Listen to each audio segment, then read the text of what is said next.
আমার আর কিছু আর বলতে চাই না, বেঁচে থাকার চাইতে।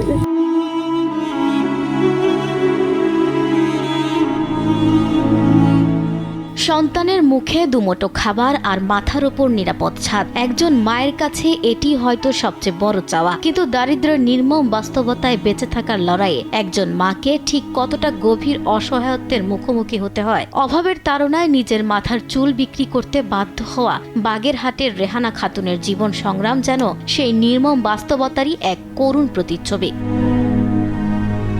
বৃষ্টি নামলেই যেন দুশ্চিন্তা বেড়ে যায় রেহানা খাতুনের। মাথার ওপর যে ছাদটুকু আছে তা শুধু নামেই ছাদ, নেই নিরাপত্তার কোনো বালাই। দুই সন্তানকে বুকে আগলে ধরে বাগেরহাটের রামপাল উপজেলার সন্তোষপুর গ্রামের এই মায়ের জীবন কাটছে চরম অভাব আর অনিশ্চয়তায়। বৃষ্টিতে তো ভিজে যায়, কিন্তু রোদ উঠলে তো ওখানে বসাও যায় না। তাহলে আমি কিভাবে আমার এই বাচ্চা দুটোকে নিয়ে আমি থাকবো? স্বামীহারা রেহানার নেই নিজস্ব কোনো বসত ভিটাও। কখনো অন্যের বাড়িতে, কখনো বা ভাড়ার ঘরে কোনো মতে ঠাঁই মিললেও তা টেকসই হয়নি। চরম আর্থিক সংকটে মাত্র 500 টাকা ঘর ভাড়া জোগাড় করতে না পেরে এক পর্যায়ে নিজের মাথার চুল বিক্রি করতে বাধ্য হন এই মা। আর সেই অর্থ দিয়েই দুই সন্তানের মুখে তুলে দিয়েছেন খাবার। ঘুরে বেড়ায়, আমার এনে আসা আমাকে একটু সাহায্য সহযোগিতা করি, আমরা দিই, তাই খাই। মাথা ঘর ভাড়া দিল, তাও সে ঘর ভাড়া দিবে না, মাথা চুল বেশি ঘর ভাড়া দিবে। থাকার জন্য তো অনেক কষ্ট পরিশ্রম অত্যাচার সহ্য করলাম এই ঘরের জন্য।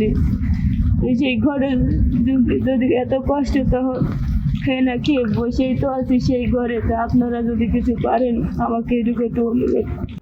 বর্তমানে খুলনা মংলা রেল লাইনের পাশে রেল ব্রিজ সংলগ্ন সরকারি জমিতে দুই সন্তানকে নিয়ে বসবাস করছেন তিনি। স্থানীয়দের সহায়তায় শুধু বাঁশ দিয়ে ঘরের কাঠামো দাঁড় করানো সম্ভব হলেও অর্থের অভাবে দেওয়া যায়নি টিন বা বেড়া। ফলে খোলা আকাশের নিচে রোদ বৃষ্টি মাথায় নিয়েই চরম মানবেতর দিন কাটছে এই পরিবারের।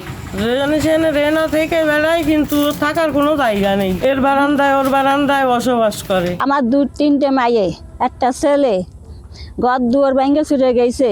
ছোট মেয়েটা প্রতিবন্ধী, আর বড় মেয়েটা রেলের গায়ে ঘরে ভেঙে দিয়েছিলাম, তাই নিয়ে জামিনে টাকা বাদাবাদি গুতে চলতেছে।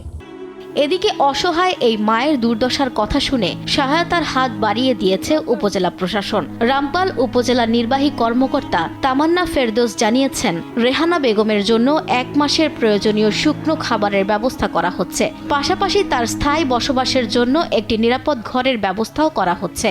আমরা একটা শুকনা খাবার আগামীকালকেই পৌঁছায় দিব, আর পরবর্তীতে আমাদের ইউনো অফিস থেকে এবং ডিসি অফিস থেকে অর্থ সহায়তা আমরা করব। এবং আমাদের এখানে আশ্রয়নের যে ঘর আছে, মানে গুচ্ছ গ্রামের যে ঘরগুলো আছে, কিছু সরকারি ঘর, ওখানেও তাকে একটা বাসস্থান প্রদানের ব্যবস্থা করছি আমরা। প্রশাসনের এই উদ্যোগে কিছুটা স্বস্তি ফিরলেও স্থানীয়দের প্রত্যাশা শুধু তাৎক্ষণিক সহায়তা নয়, রেহানার মতো অসহায় পরিবারের জন্য দীর্ঘমেয়াদী পুনর্বাসন এবং স্থায়ীভাবে স্বাবলম্বী হওয়ার সুযোগও নিশ্চিতের প্রয়োজন বলেই মনে করছেন সংশ্লিষ্টরা। নিউজ ডেস্ক, দেশ টিভি।